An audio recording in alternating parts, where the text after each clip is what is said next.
Good morning, good afternoon, good day, wherever you are. Welcome to this March edition of the IAP2 Monthly Learning Webinar. My name is Drew Snyder. Amelia is away, so I'm pinch hitting for her. And welcome everybody to this webinar. It is an exciting time because we are talking Core Values Awards this month. And in just a moment, we're going to hear from two of the award winners from last year who received their awards at the Denver conference. For creativity and innovation from the United States and respect for diversity, inclusion, and culture, IAP2 Canada Core Values Award. This is, of course, the time when the Core Values Awards applications are open. So if you're working on a project that could set a new standard for any of the various ways that that projects are honored with the Core Values Awards, this is the time to start putting together your application, get it in there, visit your affiliate website to get all the details about it. In Canada, for example, we're offering a new Core Values Award this year, and that is the Visual Engagement Award. And you can find out more about that on the IAP2 Canada website. That's for Canadians. United States, check the IAP2 USA website. Same thing in the for our Australasian friends as well. And this time we get to hear from the winners. As I say, they are the winners from the Core Values Awards in Denver in 2017. And we're going to find out more about how they put together an award-winning project.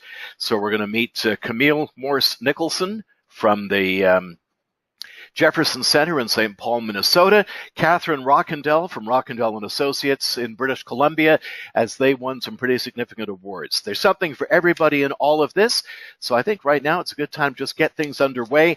A quick rundown of some of our housekeeping stuff that I usually give you. This is being recorded, so you'll be able to review this. It's being offered for members only in Canada and the United States.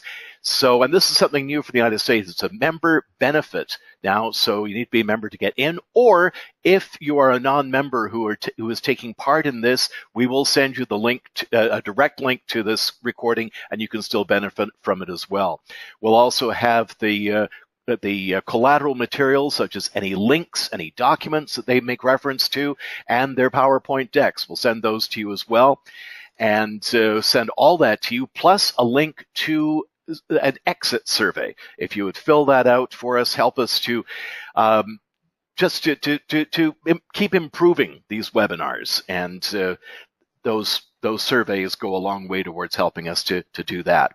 It's an interactive webinar, of course, and one way that we encourage you to take part is to answer some of our poll questions. We've got a few of them coming up in the course of these presentations. And of course, ask questions. There are two ways you can do that. You can click on the chat box or the question box and type in your question there, and when it seems appropriate, I'll interrupt Camille or Catherine and ask the question for you or make the comment for you. Or if you want to ask it verbally, click the little hand icon. There's a little yellow icon there, just popped up on your screen. Click that, and that will indicate that you want me to open your microphone. And regarding microphones, please keep your mics unmuted. I'll take care of muting and unmuting microphones, just keeps things a lot more in control for us here. But we will keep you muted because sometimes we get feedback down the line, and that is annoying at the very least. So with all that behind us, let us get on with our first presentation.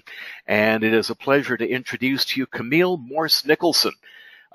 She is a program director at the Jefferson Center based in St. Paul, Minnesota.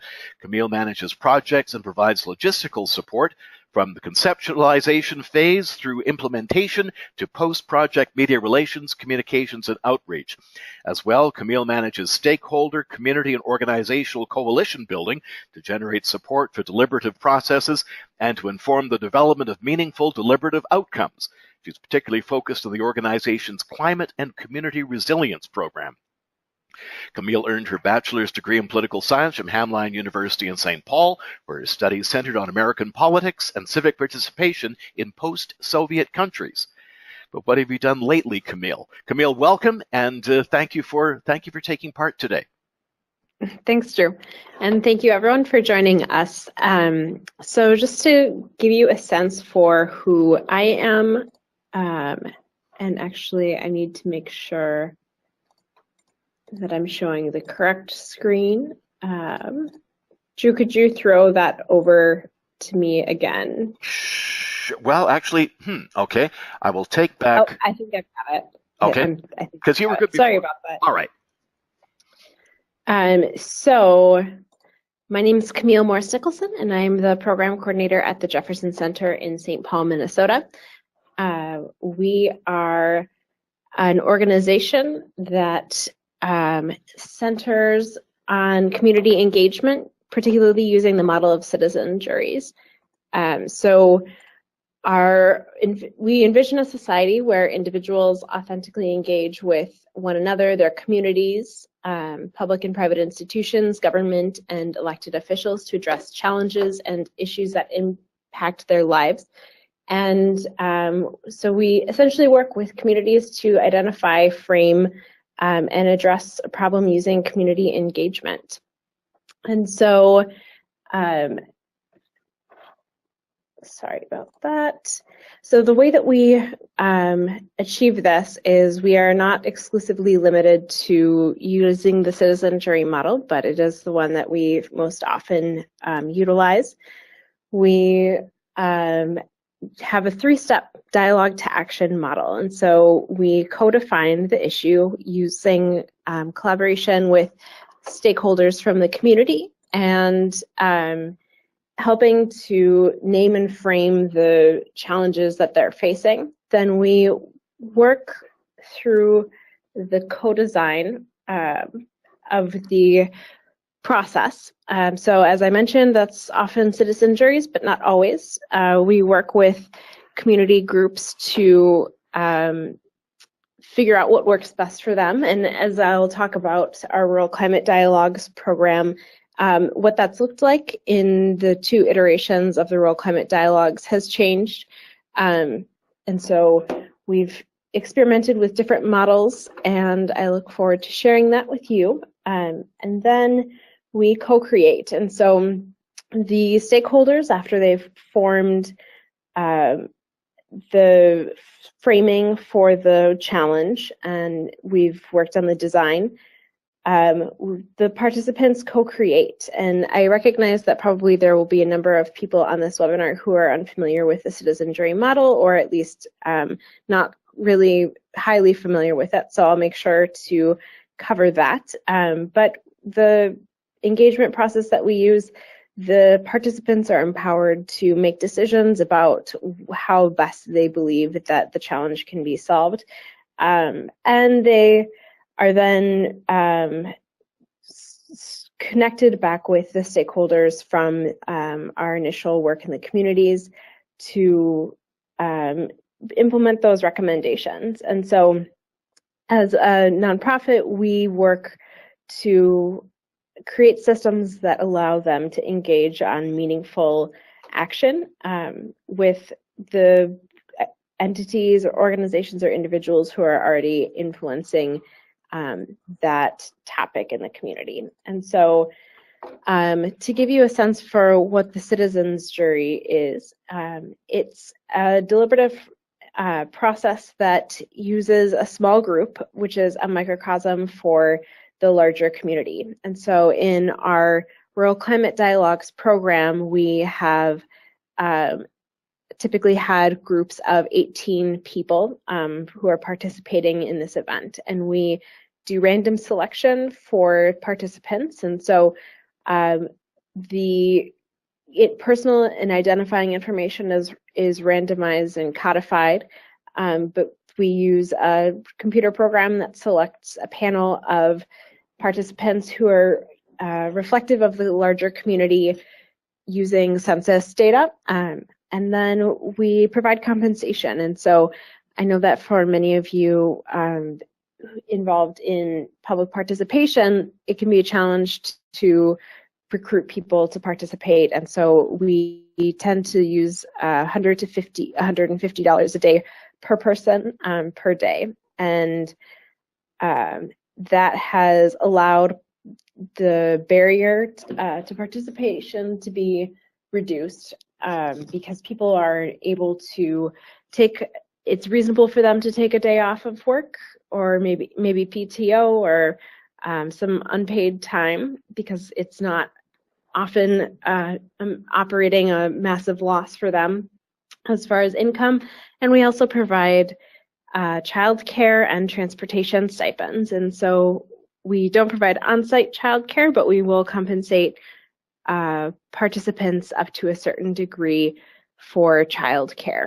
So we try to use a way of looking at it that reduces the barriers that are most immediate for people who want to participate. And as a result of the limited financial setbacks for participation, we're able to get a group of people who are diverse and who may not usually have interest or experience in this topic area. So Camille, can I just break in with a question here? Yes. Who funds these daily stipends that people get? Yeah, so our programs are funded through a number of ways. In the case of the Rural Climate Dialogues, our primary funder is the McKnight Foundation and the Carolyn Foundation.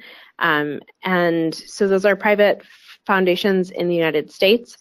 The McKnight Foundation has an interest in environmental issues and has programs that relate to the upper Midwest in the United States. And so we built into our program budget, project budget, the stipends. And so that's not really a negotiable part for us. We have experimented with different engagement types using different types of compensation. So a prepaid Visa gift card, for example. And we've had other engagement processes where we've just provided food, and that's been effective to varying degrees. Sure. But do you ever have any taxpayer-funded organizations that support in that way, that pay for the stipends? You know, we have a program that's funded through that has been funded in the past through the federal government, but that was an agency, and so there's not a direct local government purchase of our services and the process where their local taxes are being spent on it. So to sort of just touch briefly on the parts of citizen jury that are unique to it, we do 3 sort of stages of education, dialogue and deliberation, and then generating recommendations. And so while that may not be unfamiliar to many of you, our education can be really intense depending on the project, and gives an opportunity for people with all different backgrounds to come together and experience the same information. And so that's become really helpful in our climate work, because everyone is able to recognize the same basis of ideas as fact, and that's the beginning point for the conversation. And so it allows people to operate from the same starting point, which is critical. And so the experts frequently come from the community, although not exclusively. We tend to try to leverage as much of local resources as possible, because we're aware that there is a perception of that there might be some negative associations with an organization from outside of the community coming into the community to implement some type of change, and there's a perception that we might be motivated by a specific viewpoint or perspective. But we are able to, with stakeholder engagement and the local expertise, allay most of those concerns. So that is one sort of feature that we use to address that concern. And so then the groups craft recommendations and report collectively. And then, as I mentioned in the beginning, the stakeholders are able to work with participants and the greater community to implement those. So our programs are focused on climate and community resilience, democratic innovation, and patient engagement and patient policy. I'm happy to talk more at length about some of those with anyone who'd like to follow up, but I recognize that everyone is here for the core values discussion. First, I guess I would like to start with with that first question, Drew, if that's okay, though, why did you choose to attend this webinar?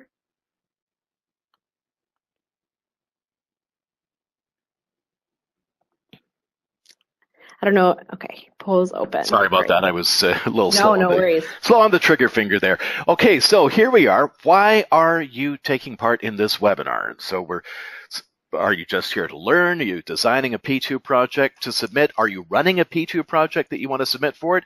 Or do you have some other reason?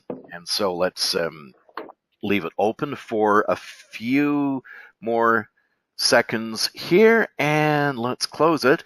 And well, all of them are here to learn. Okay. There we are.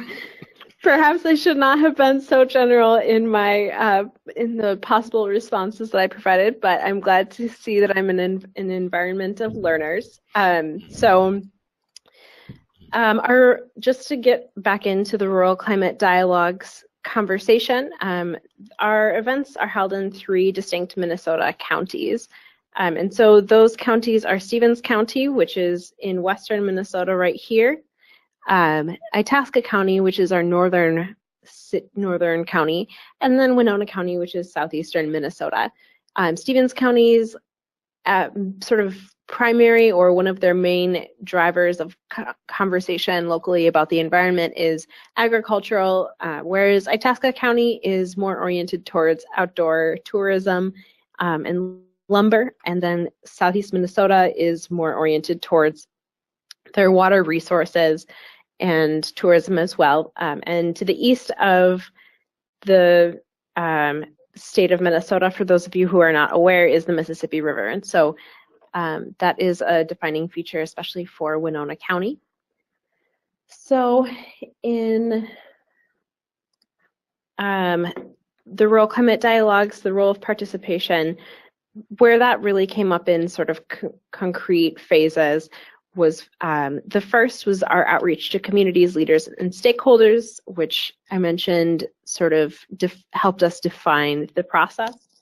The second is the high quality information is presented by local experts, as I just mentioned. And then the third is the jury generated recommendations, create a series of action steps for the community to follow if they're really interested in implementing what the citizen juries identified as being important. And the fourth is rural community leaders and stakeholders engaged in the beginning, activated participants. They're all positioned to act on recommendations with JC support. And so to take a step back and talk about why rural is important in the discussion of climate policy, most policy is developed in the state capital, which is St. Paul, Minnesota, which is more or less centrally located. There's been a history of, and this is true for most every state that has rural area, just because population density is centered in one sort of metropolitan region or a few metropolitan regions, people who live outside of those are really on the outskirts of that conversation. But in reality, they're in many ways more impacted by the impacts of climate change because of their proximity to our rural land and water resources. And so rural Minnesota, I believe, produces 80% of, rural areas provide 80% of food sources, but have around 20% of population. And so they're disproportionately significant, not because they have the human power out in rural areas necessarily, but actually what we've come to understand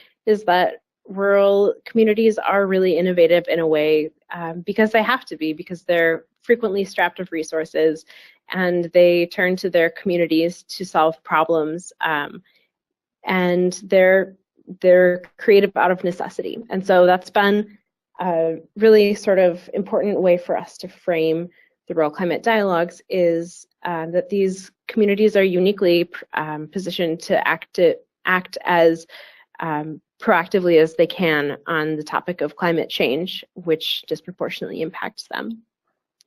And so to give you a sense for what people say about the climate dialogues, the quote is, "You can go into a situation with your mind made up, but with the right information, you can really change your mind." And I think that's where we come in when we go home and talk to our neighbors. Another participant described it as, "Out of our 3-day event emerged an important report that helped frame our existing knowledge, challenges, opportunities to become more resilient to extreme weather impacts. We use this report at every meeting we have with community members, and as a result, we've been able to rally many of our members towards developing a community resilience plan. Because of the work that was done with the Rural Climate Dialogues, we've been able to find other sources of financial and community support to continue our journey. Our community, Morris, Minnesota, is providing an example of how Jefferson Center process can help catalyze and sustain resilience planning in a rural community. Success sometimes is a snowball effect, and Jefferson Center brought the first snowball." So the quote that I just mentioned made some reference to outcomes, and so I wanted to share a few of those outcomes with you.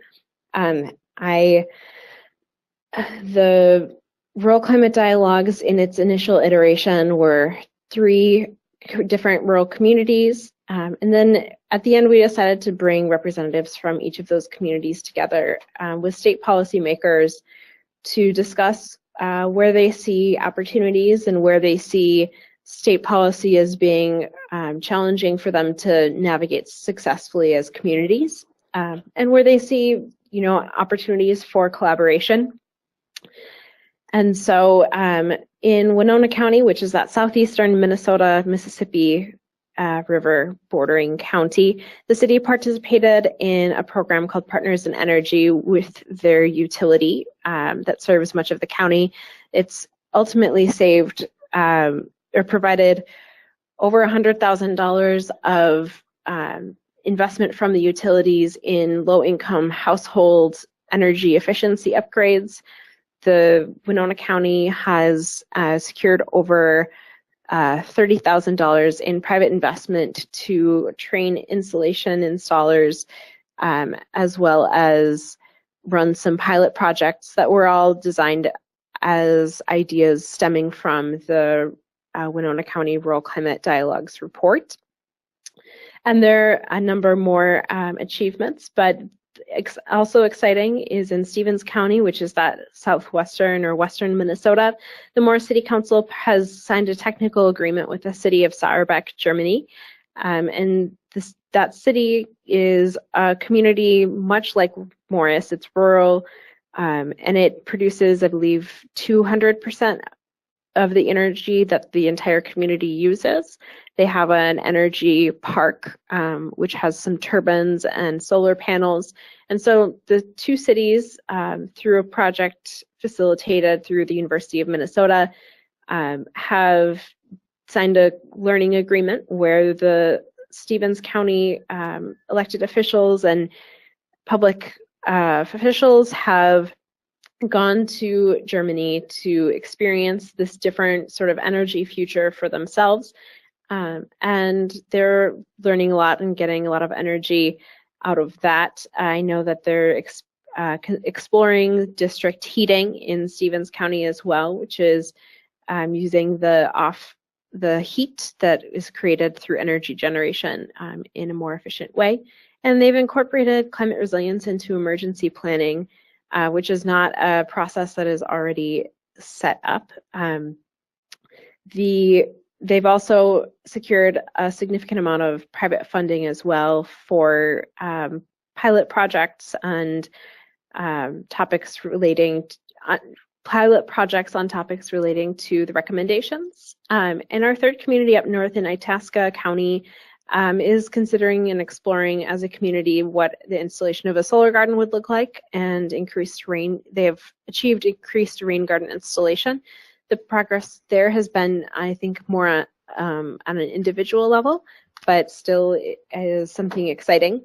And we're entering our second sort of, or we're in the midst of our second iteration of this project. And so we've learned some things along the process of our first iteration. When we started this, we had stakeholders involved in helping define the challenges of the community. And the second iteration, we're including stakeholders as panelists. And so we tried and we, looked at what it would be like to have them help shape only, but in our more energy-focused second iteration, we're having members of utilities and energy-focused community groups on the panel to add some more specialized knowledge and personal involvement as well. Now, Camille, yes, you've got about 5 minutes left, and I'm wondering if you could go into a bit more on how you had to get creative to reach out to people, to bring them together. Did you have to overcome any kind of political divisions between people over the issue itself, and sort of get everyone together? How did you have to get innovative in this? Yeah, so I think what you mentioned touches on an important idea, which is that there can be pushback on a topic like this. And so what pushback has looked like for us in the Rural Climate Dialogues has been different from what I think we expected.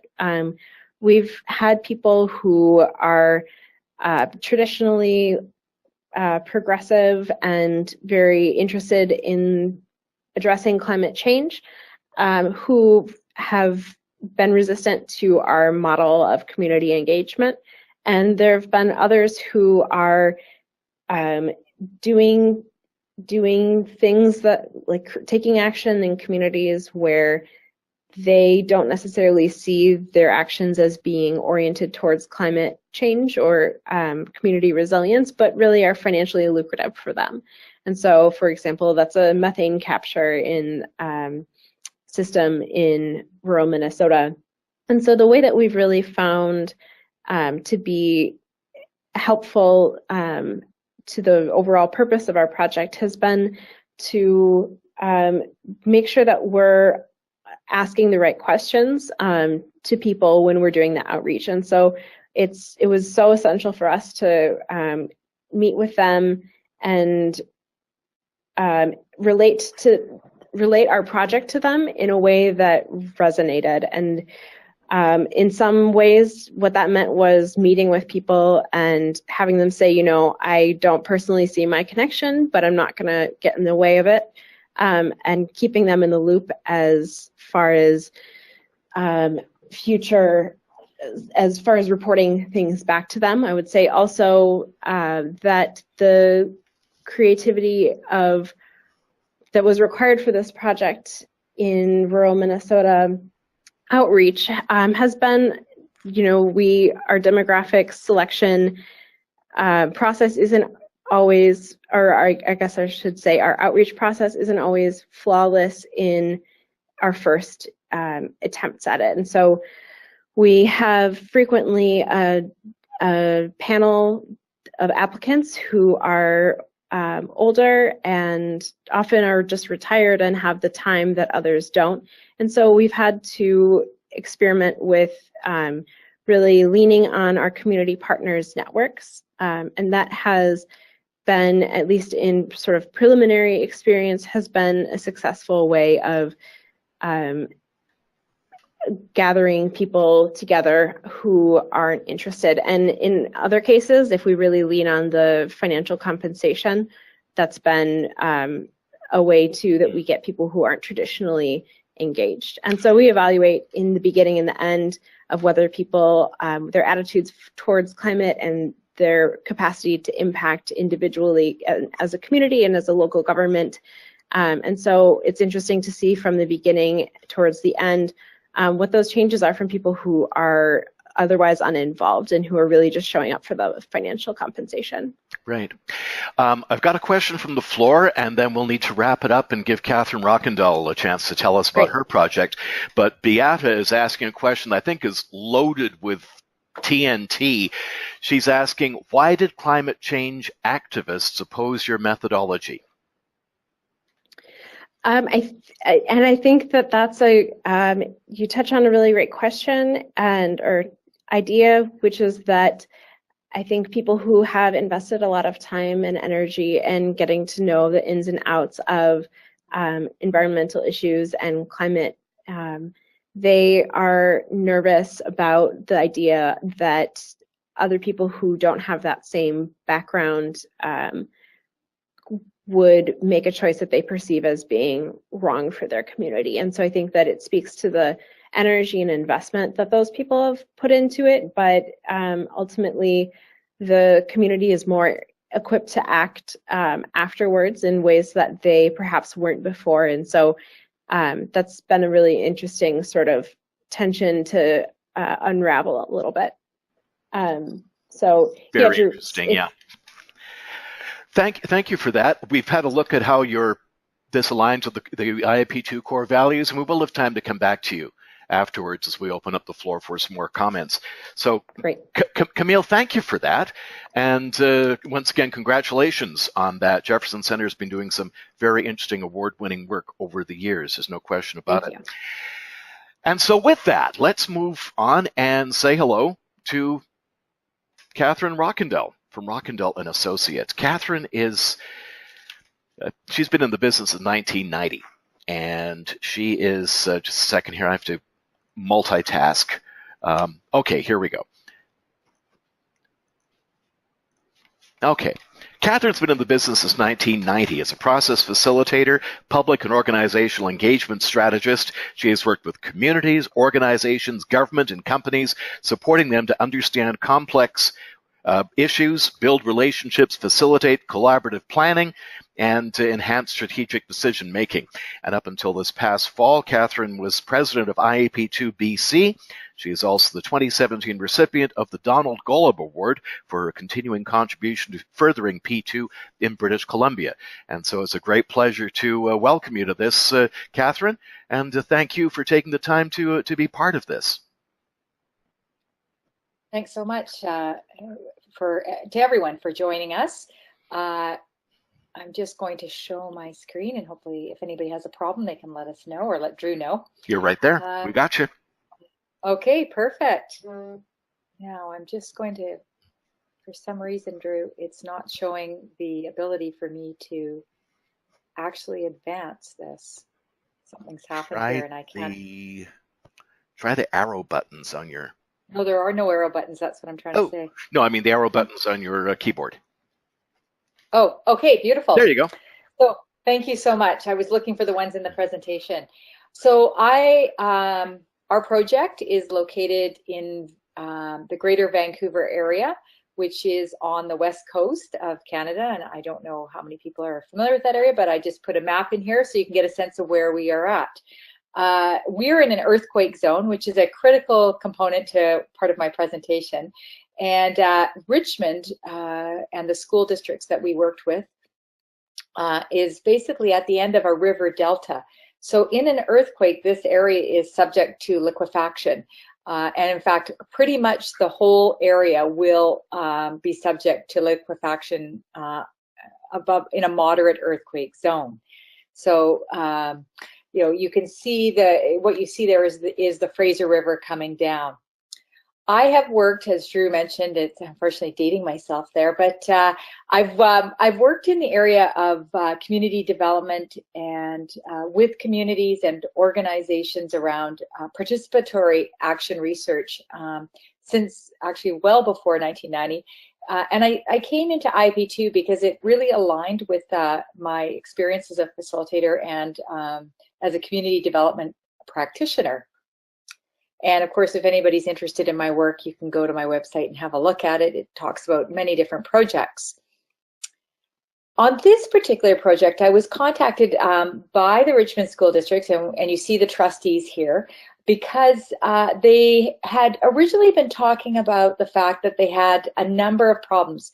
One was that they had declining enrollment. They had 30 of their 48 schools that had HVAC, which are all different types of issues with their air and different things like that. And they had seismic issues.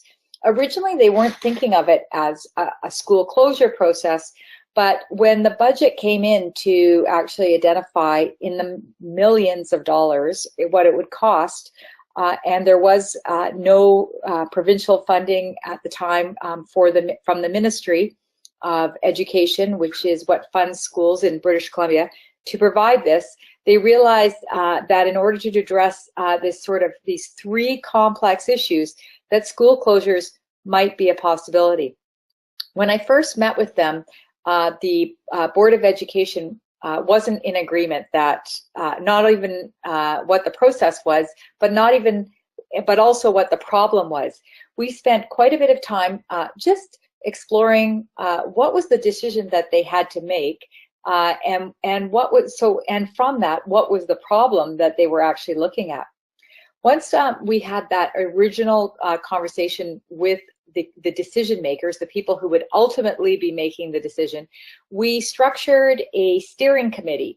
And the steering committee was comprised of trustees, so some of the decision makers, but also staff, the people who were experts in some of the issues from not only the land development issues, but the financial issues. And we had people who were experts on the enrollment issues, and then their staff that had architectural and planning expertise. So we brought them all onto a steering committee, and we started to talk about not even about the process. What we began with is who's impacted by this potential decision. We started to look at what are the goals and the outcomes of this process? What are some of the principles that would guide that process? And we did a lot of analysis, and actually we spent from March until May having these conversations so that we were very clear about what was it that we were not only intending to do, but who would be impacted. What was the type of who were the stakeholders? What was their capacity to participate? And what did we hope would be the outcome, not only for people who are participating, but also for the decision makers? So part of the reason that we had this in-depth conversation at the beginning was because there was a lot of shared history in the community. The trustees had gone through a school closure process in the past. The meetings were extremely emotional. They had closed one high school, and they really didn't want to go through that again. They also had a population, so they had these really complex issues. But then they had this population where 60% did not have English as their first language, and about an additional 20% had mixed levels of English. And when I talk about the diversity of languages, we had Hong Kong Chinese, mainland Chinese, Japanese, Taiwan, Persian, Russian, Vietnamese, Punjabi, Ethiopian, and many other cultures, and some of those cultures, such as the Filipino people who speak Tagalog, can also speak English. So we had a real mix, and this was complicating the system.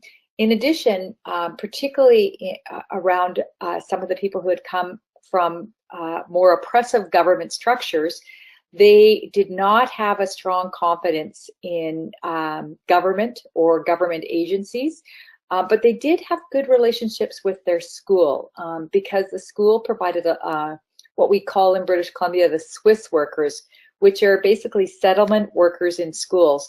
And they provided a lot of support to people who were integrating the community, had English as a second language, were taking those kind of programs. And then additionally, in the greater Richmond area, we had very vast economic differences in terms of some groups' access to computers in their homes, limited resources to travel.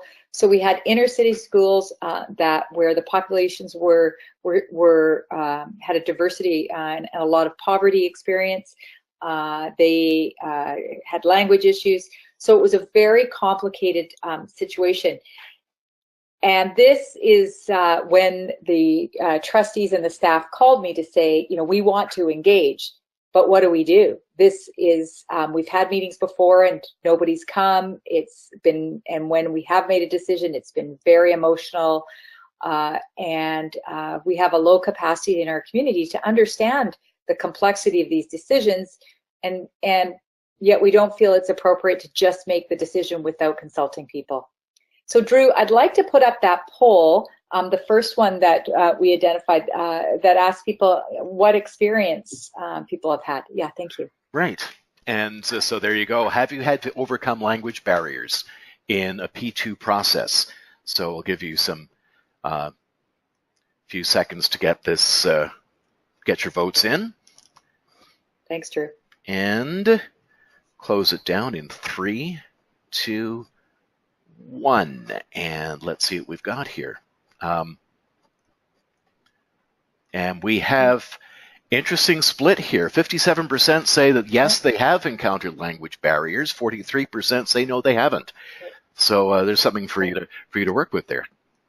Yeah, that's great. Thank you, Drew. And usually, these kind of processes, language is just one of the barriers. There are many, particularly for those who have experience in the community development area. We know that there's social barriers, there's cultural systemic barriers, economic, many different types of barriers for people to participate, but also to understand the information. So we spent a lot of time talking about that shared history in the community. And now, Drew, interestingly enough, I'm trying to advance, but nothing's happening. Okay. Okay, there we go. Okay, good. Yeah. I think I got it. Moment of panic. So, thank you. Yeah, it was a moment of panic. So one of the things that we started to look at is, who do we have relationships with? What is the way in which we are going to have to convey information? What are the principles that are going to frame the work that we do, starting early? And also, how can we use those? What kind of principles can we use throughout the process? So at the end, we can look back and say, here's how we did that. So we used a couple of things. One, we looked at the core values, and I ran through the core values with the steering committee, and we started to brainstorm all the ways that we could actually address those. And we created what you see here in the picture on the right is an engagement framework. And we provided that first in English, and then we also had access to online translation. But we also did it in Chinese, and this is, sorry, I'm just trying to think. I think it's called Simplified Chinese, which both Mandarin and Cantonese speakers can read. And what was really interesting is when we were and I'm going to get to some of our tools and techniques, but when we ran our techniques, many people actually did not have an opportunity or did not have the ability to actually write in English. So a lot of input that we got, even on our sticky notes, was in different languages. But at the beginning here, we really thought about what's going to make this process meaningful. What are the outcomes? And we thought early about evaluation in terms of how would we know throughout the process that we were actually aligned with our principles, and so that we could adjust, because this was going to be a really long process. It started in 2015. And when we started to map out what the whole process looked like by the time the decision was made and any action would happen, it was going to be 2018 or 2019. And you'll see a process chart down the road here. In fact, here it is here. So we started early looking at, what do we need? What's going to make this process meaningful? how can we communicate these complex issues? So the first thing we did was we said, okay, we need to have an online site so that that site has translation on it. It allows people to provide information. We can actually put some of these complex data, everything from Behringer reports, which are what the education system uses to track the programming and curriculum and demographics. And because there were many people in the community also who were highly skilled at understanding that information, and they wanted that information, and others wouldn't have understood how to actually interpret it. So we wanted to be able to provide that for them. So we decided to choose an online provider that had a multiple of options. So we used Engagement HQ, which is provided by a company called Bang the Table. And we developed a whole engagement plan, and that engagement plan had a online component, and it also had the face-to-face. Before we even launched, I'm just going to go along here, before we launched, we actually ran training programs. And the training programs looked at all the student leaders in grade 10, 11, and 12 who were interested. We put it out to all the schools, invited everyone. And we basically sent out a promotional piece that talked about their ability to lead community conversations with their peers, and we would provide the training. Actually, I would provide the training for them on how to be facilitators. Part of being a facilitator was that they would commit to 3 of the meetings in the schools, but also to help encourage their neighbors or their grandparents or others to attend. We also did, at the same time, started to do presentations in the schools to teachers, to the union administration, the education partners, the people who are rented space in the schools. And what we talked about with staff was the nature of the problem. So what we were doing is we were educating them on the complexity of the problem, but also getting their input on how that problem impacted them in that particular school and what ideas they had in terms of their own school context and engaging people in their school, because the schools had such a diversity. The outcome of that, and I'm kind of going a little bit in a circle here because a lot of this stuff was overlapping, but the decision makers and the participants were learning together, and they were learning, and it's quite interesting because often many of the staff and the trustees said, we didn't actually know that. We didn't know that was the nature in this particular school versus that. The implication was we integrated that information into our engagement plan, and we came up with different strategies in different schools. So in some schools, we worked with the Swiss workers, again, those settlement workers, to support people and do small sessions to understand the issues. But in others, we learned that, in fact, there were some that didn't even know how to use a computer.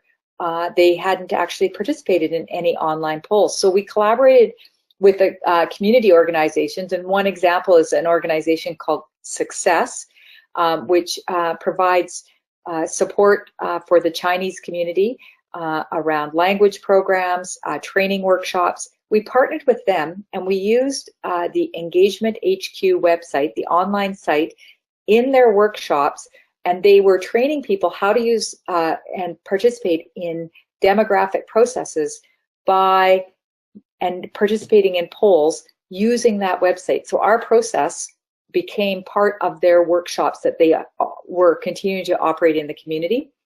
And that allowed people to build their skills, not only about how to use a computer, but also how do you participate in a democratic process or in a public engagement process? How do you share your perspectives and your opinion? How do you ask questions? And it built trust, which was really important in this process.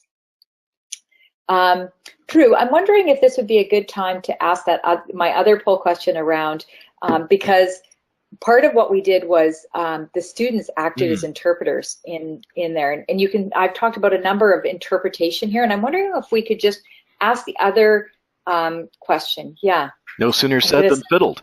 Okay. Thank you. What have you used to address those barriers? And if there's something other than what we put up here, please type it in the question box, and then we'll be able to read that off.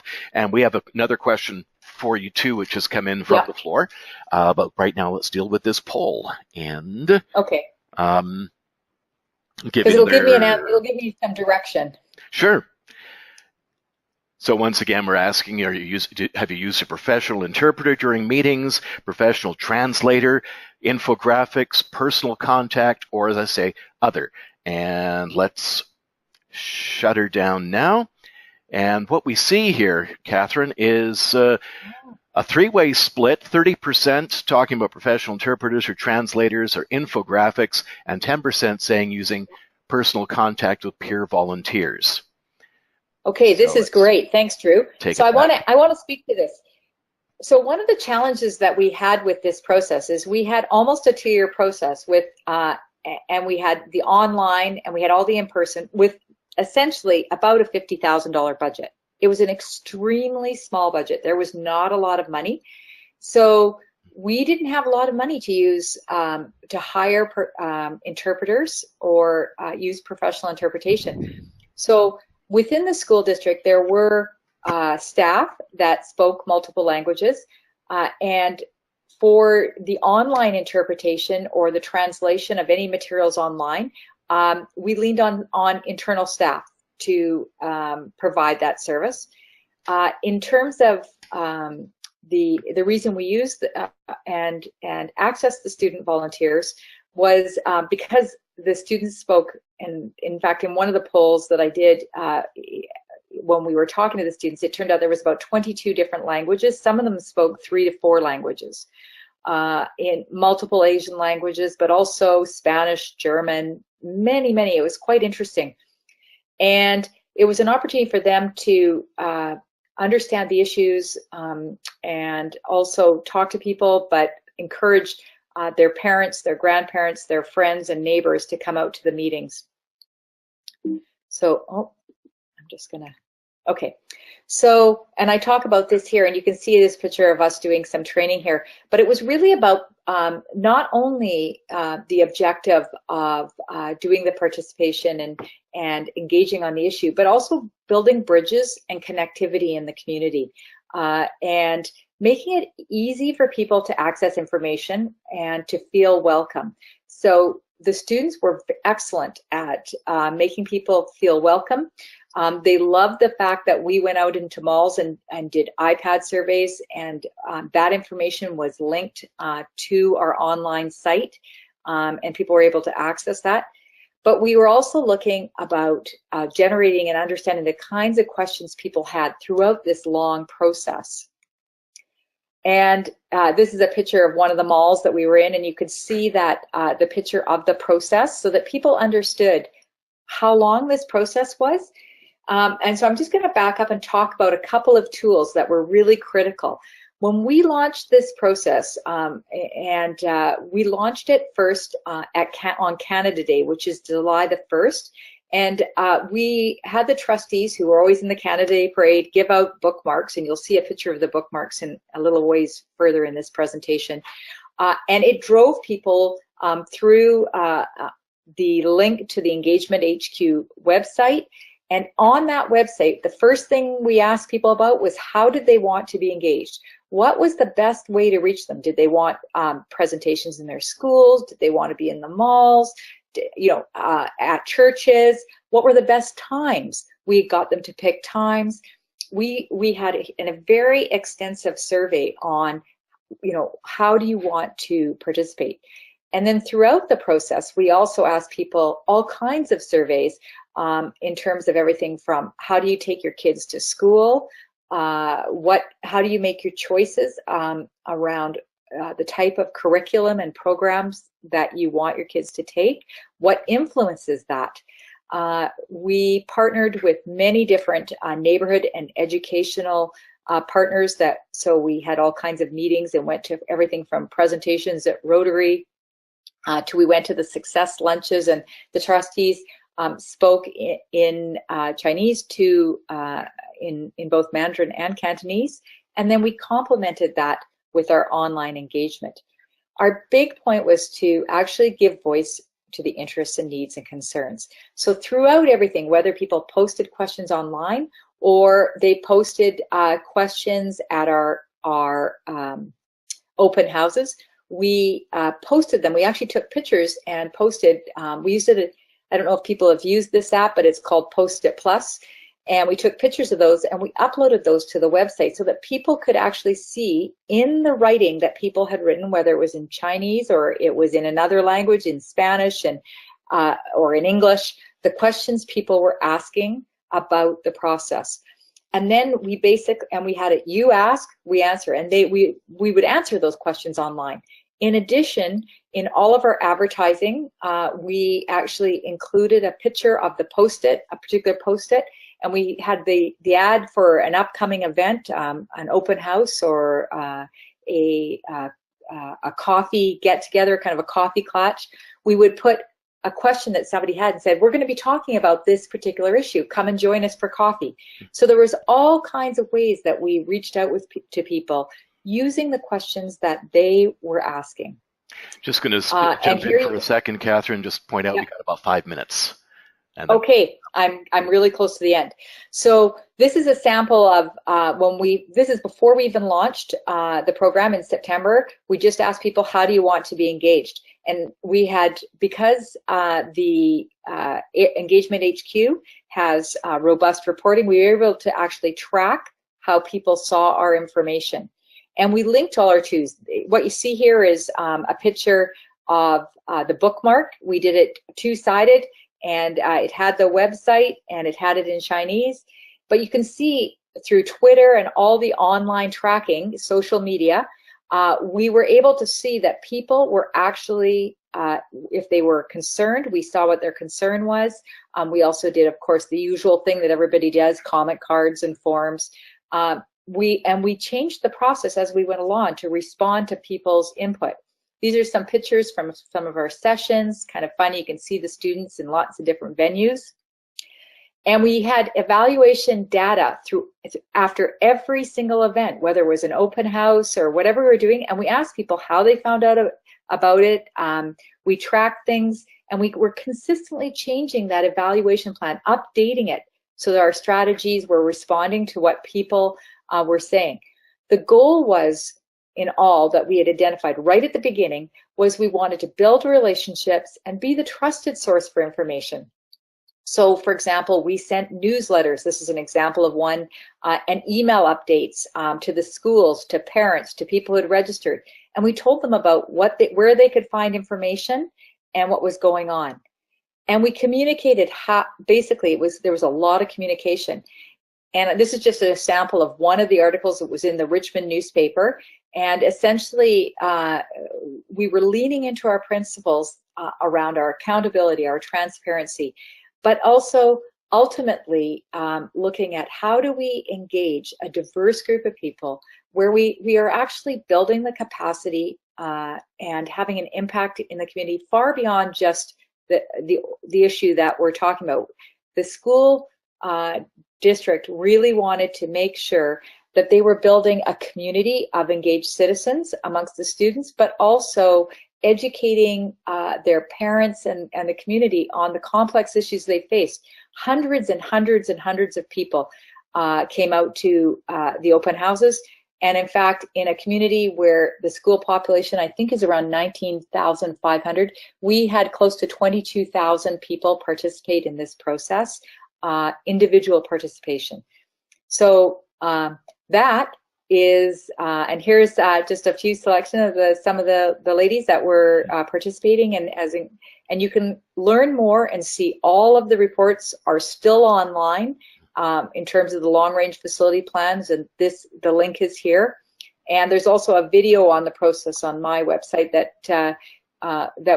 where they talk about the trust that was built. I'm just going to say it as the wrap to this.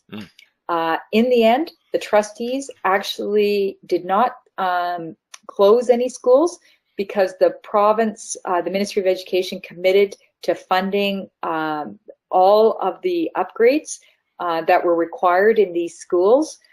because of the engagement and participation and letters and support, because people were so informed, but they also understood the issues, so they could clearly articulate what they wanted the government to do, and the government responded and actually has committed the funding to support these schools. And so the trustees did not close any schools. Wow. And that's the highlight. And that letter, the letter to the editor in the Richmond paper there, that speaks volumes too about that. We're going to have these PowerPoint decks available for you. We'll send them around to everyone who's taken part in this, anyone who registered for this, in fact. And also we'll make available the videos that were presented at the Core Values Awards in Denver for both the Jefferson Center project and for Catherine's project with the Richmond School District 38 rather. I'm going to launch one more poll question and then open things up to the floor if anyone's got any questions or comments. But this is a question that Camille wanted to ask during her presentations, and it's fairly general too. How do you feel now about applying for a Core Values Award? Are you excited? Are you eager, uncertain, confused, or meh? Well, sorry, uninterested. So let's just get some responses here and see what you think. And once again, it is time to be putting in those applications for a Core Values Award. So, we still have quite a few people. I'll now close this off in 3, 2, these are long seconds I'm counting, 1, and right. So let's see what folks had to say about it. And we've got quite a few people still uncertain, quite a few people still uninterested at 33%, 11% each with eager or confused.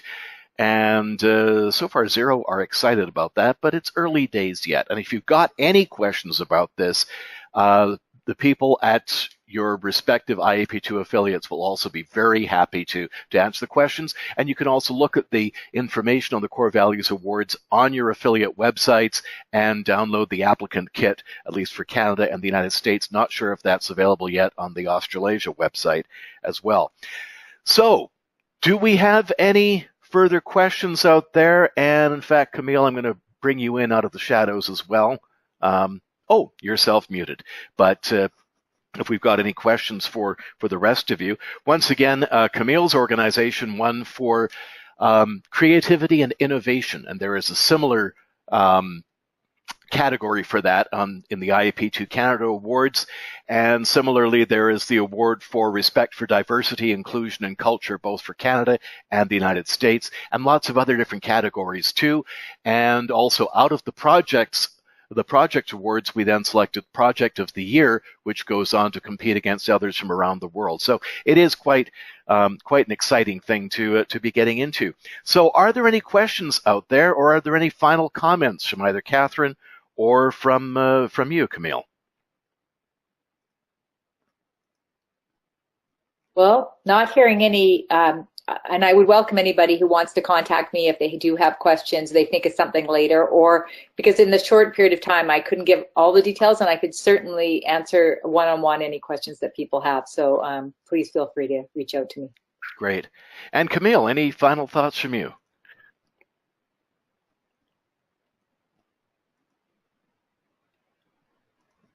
Camille?